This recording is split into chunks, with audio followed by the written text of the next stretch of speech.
Pihak ahli waris Daam bin Nasairin yang dalam hal ini melalui kuasa hukumnya masih terus lakukan berbagai upaya demi mendapatkan haknya atas ganti rugi lahan yang dipakai untuk pembangunan jalan layang non-tol JLNT di Jalan Raya Pramuka, Jalan Jenderal Ahmad Yani, dan JLNT Kupingan Pramuka.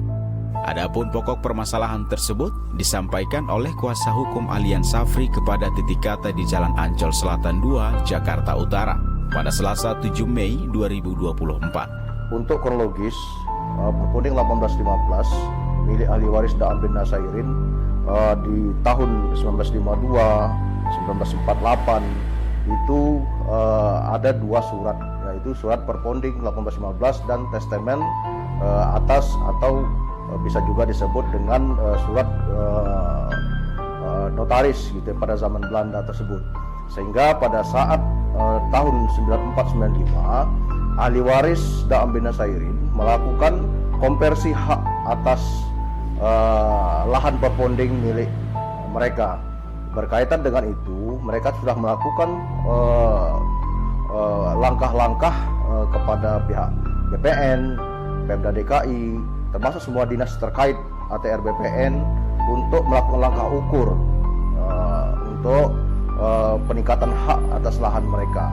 Namun dikarenakan beberapa hal, ketidakmampuan, kekurang pengetahuan ahli waris, sehingga banyak mendapat kendala. Ditambah lagi kemungkinan patut kami duga banyaknya oknum yang bermain, sehingga oleh karenanya lahan mereka pada tahun 1998 keluarlah tagihan pajak. Artinya tagihan pajak sebesar 100 juta rupiah pada saat itu. Sehingga ahli waris setelah mendapat tagihan pajak dari dinas, dari kantor pajak dan melalui kecamatan dan kelurahan, sehingga kantor minta dibayarkanlah tagihan pajak itu oleh ahli waris. Namun dikarenakan ahli waris ketidakmampuannya untuk membayar pada saat itu, sehingga tidak bisa dibayarkan pajak itu. Beberapa kali ahli waris dihubungi oleh pihak dinas, namun masih belum bisa dibayarkan. Sementara di sisi lain, permohonan mereka untuk konversi hak terkait masalah lahan sudah berjalan atau sudah diajukan. Nah, artinya tidak serta-merta juga dengan tidak dibayarnya pajak, maka lahan tersebut otomatis diambil alih atau diambil paksa oleh pihak dinas terkait, dalam hal ini Pemda DKI. Nah, ini yang kami sangat sesalkan. Oleh karenanya pada tahun 2008, 2009 itu ada keterangan ketetapan dari pemerintah daerah melalui lurah, dalam hal ini Bapak Uwaidillah, menyatakan bahwa lahan mereka tercatat di buku besar kelurahan, letter C kelurahan, namun pada saat itu dikarenakan belum membayar pajak, oleh karenanya belum bisa dikonversi haknya melalui di ATR BPN atau BPN Jakarta Pusat. Saat pembangunan terjadi pada tahun 98-99, pembangunan flyover Jalan Layang Pemuda, Jalan Layang Ahmad Yani, Jalan Layang Pramuka itu dilaksanakan. Artinya jalan layang tersebut memakai atau menggunakan atau bisa juga ada pelepasan hak ahli waris, lahan ahli waris ini untuk dipergunakan dalam proyek jalan layang tersebut. Nah, oleh karenanya ahli waris pada saat itu meminta menyerahkan dokumen-dokumen, semua kelengkapan untuk meminta proses ganti rugi atas pembangunan proyek jalan layang tersebut. Namun pada saat ditunggu-tunggu tidak terrealisasi. Nah, berlanjutlah permasalahannya, sehingga beberapa kali dari ahli waris mengajukan untuk klaim terkaitan untuk ganti rugi, namun hingga sampai 2002-2005 itu belum terrealisasi. Oleh karenanya pada proyek kedua jalan layang untuk mengantisipasi supaya tidak terjadi kemacetan di perempatan Ahmad Yani, sehingga dibangunlah proyek jalan layang non tol untuk arah ke Aryon. Itu ada dua jalan, artinya ada Kupingan yang dipakai juga oleh pemerintah DKI.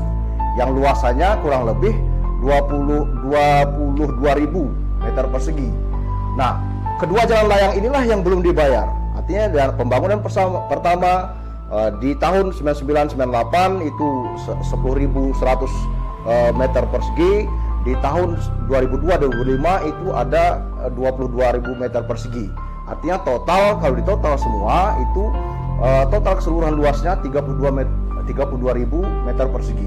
Ironinya, Alien juga menceritakan adanya salah bayar kepada yang bukan ahli waris secara sah, yang mana dasarnya malah menggunakan data yang sudah dinyatakan palsu. Untuk salah bayar terkait masalah konsinyasi ganti rugi lahan Da'am bin Nasairin, ini pada tahun 95 itu ada namanya oknum yang memperjualbelikan girik palsu. Nah, oleh karenanya girik palsu ini sudah dikonfirmasi terkait masalah pengeluarannya oleh oknum terkait. Dalam hal ini dari hasil Labskrim Mabes Polri pada saat itu 9493 itu sudah menyatakan bahwasanya ketujuh girik dan 1 SHM ini adalah palsu dan sudah ada tersangka.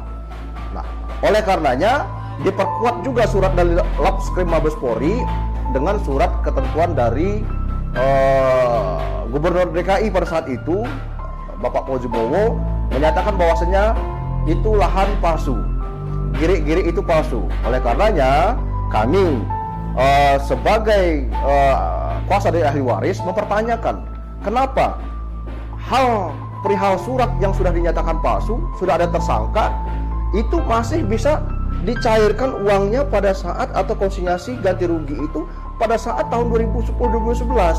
Padahal sudah dinyatakan palsu itu dari tahun 94-95 sampai tahun 2010 itu udah palsu. Nah, terkait masalah pencairan ini didasari oleh akte jual beli palsu yang dikeluarkan tahun 94-95 tersebut. Artinya girik-girik sudah tidak muncul lagi pada tahun 2010-2011, yang muncul adalah akte jual beli palsu tadi.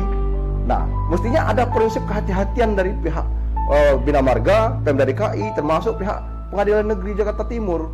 Jangan sampai ini terulang lagi. Nah, oleh karenanya kami pada saat ini, dikarenakan lahan klien kami ini tidak pernah bersengketa dan tidak pernah diperjualbelikan pada pihak lain, sehingga kami meminta kepada semua pihak. Hingga berita ini disampaikan, pihaknya belum mendapat respon balasan atas permohonan surat rekomendasi atau surat penitipan uang konsinyasi ganti rugi atas lahan tersebut kepada pihak terkait. Dalam hal ini pihak Pemprov DKI dan Bina Marga. Hingga informasi ini disampaikan, Titik Kata masih terus berupaya menggali informasi lebih jauh.